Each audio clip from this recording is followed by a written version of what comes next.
آپ کیا سمجھتے ہیں؟ آپ تنہائیوں میں بیٹھ بیٹھ کے، آپ کمبلوں کے اندر رضائیوں میں لیٹ لیٹ کے آپ فلمیں دیکھ سکتے ہیں، ڈرامے دیکھ سکتے ہیں، فحاشی کے کام آپ دیکھ سکتے ہیں، آپ اللہ سے نہیں چھپ رہے۔ اللہ کہتے ہیں میں دیکھ رہا ہوں۔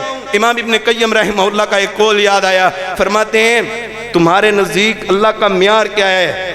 اللہ کا معیار کیا ہے؟ لائیں اس تکڑی کے اندر، لائیں اس ترازو کے اندر لا کے رکھیں آپ کے دل کے اندر ایمان کتنا ہے۔ فرمایا کہ جب تم لوگوں کے سامنے جاتے ہو تمہارا اچھا روپ ہوتا ہے، اچھے بن سور کے جاتے ہو، تمہیں پتا ہوتا ہے کہ بال کیسے بنانے ہیں، کپڑے کون سے پہننے ہیں، میچنگ کیسے کرنی ہے، کس طرح ان کو سلوٹ کرنا ہے، کس طرح ان کی عزت اور تکریم کرنی ہے، کیسے پروٹوکول دینا ہے ان کو، یا پروٹوکول لینا کیسے ہے، آپ کو سب پتا ہوتا ہے۔ جب دنیا دیکھ رہی ہوتی ہے آپ کا اور روپ ہوتا ہے، جب کوئی بھی نہیں دیکھ رہا ہوتا، آپ کے والدین، آپ کے دوست، آپ کے رشتہ دار، جب کوئی نہیں دیکھ رہا ہوتا، اس وقت عرش بری پہ بیٹھا اللہ دیکھ رہا ہوتا ہے۔ تم پھر تنہائیوں میں جا کے یہ بتانا چاہتے ہو، گناہ کر کر کے یہ بتانا چاہتے ہو، کمبلوں کے اندر موبائل اپنے والدین سے چھپا چھپا کے فلمیں دیکھ کے بتانا یہ چاہتے ہو کہ ہمارے ہاں دنیا زیادہ اہم ہے، فلمیں زیادہ اہم ہے، ہمارے ہاں دل کے اندر فلموں کی زیادہ عزت ہے، ہمارے ہاں ہمارے دل میں اللہ کی محبت نہیں ہے۔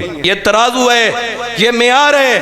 تنہائیوں کے اندر جب کوئی نہیں دیکھ رہا ہوتا، وہ عرش پہ بری پہ بیٹھا ہوا رحمان دیکھ رہا ہوتا ہے۔ آپ کیا سمجھتے ہیں؟ کوئی نہیں دیکھ رہا، آپ کے ہر ایک عمل کو اللہ تعالیٰ نوٹ کر رہا ہے۔